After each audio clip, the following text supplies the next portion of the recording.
போலாம் சார். நான் இங்கே தான் நிற்க சொல்லியிருக்கேன். அப்புறம் போகலாம்.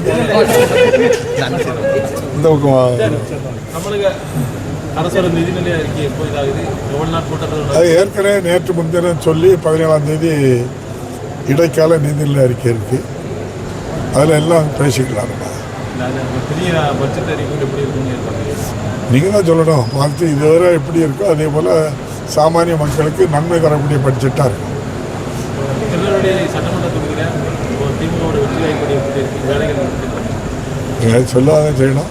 தமிழக முதல்வர் 4.25 வருஷம் செய்திருக்க பணிகள், மாதம் 1000 ரூபா வாங்கக்கூடிய கலைஞர் உரிமை தொகையாக இருக்கட்டும், அல்லது 12 லட்சம் மாணவ மாணவிகள் மாதம் 1000 ரூபா உயர்கல்விக்கு வாங்கிட்டு இருக்காங்க.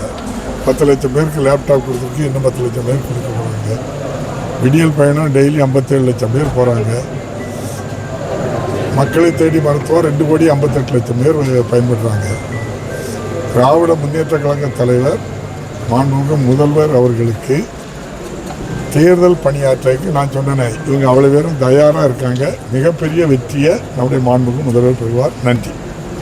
பாஜக மாநில தலைவர் நயனா நாகேந்திரன் வந்து திமுக காங்கிரஸ் கூட்டணியில் வந்து ஒரு இது இல்லை, சரியான இது இல்லைன்னு தொடர்ச்சியாக குற்றச்சாட்டு சொல்லிக்கிட்டு இருக்காங்க. அது கட்சிக்காரங்க அவங்க சொல்லித்தானே ஆகணும். சார், அது போக எடப்பாடி பழனிசாமி இந்த தேர்வு கூட சரியாக நடத்துகிறாங்க அப்படிங்கிற மாதிரி ஒரு தகவல் எல்லாவது தெளிவாட்டு பதில் சொல்லிட்டாங்க. அது ஒரு டெக்னிக்கல் கோளாறு. அதில் வந்து சரியாட்டு அதை செய்யலைங்கிறதுக்காக ஒரு ஐஏஎஸ் அதிகாரியை காத்திருப்பு பட்டியல் வச்சிருக்கு. இந்த அரசு யார் தவறு செய்தாலும் நிச்சயமாட்டு தண்டிக்கும். இந்த தேர்தலில் இளைஞர்களுடைய ஓட்டு வந்து தாவேக்காக்கு தான் போகும் அப்படிங்கிற மாதிரி அரசியல் ஒரு பேச்சு. அவங்க வந்து நடிகர், நீங்கள் சொல்லக்கூடிய சென்செட்டு ஒரு டீம் அவங்களுக்கு அந்த அவங்களுடைய நடிகருக்கு ரசிகர்கள் இருக்க தான் செய்வாங்க. அதில் எந்தெந்த கட்சியிலாம் இருப்பாங்க. பிஜேபியில் இருப்பாங்க, காங்கிரஸில் இருப்பாங்க, தமாகவில் இருப்பாங்க, அப்புறம் பாமகவில் இருப்பாங்க, ஏடிஎம்கேல இருப்பாங்க, திமுகவில் எல்லா கட்சியில் உள்ளவங்களும் இருப்பாங்க.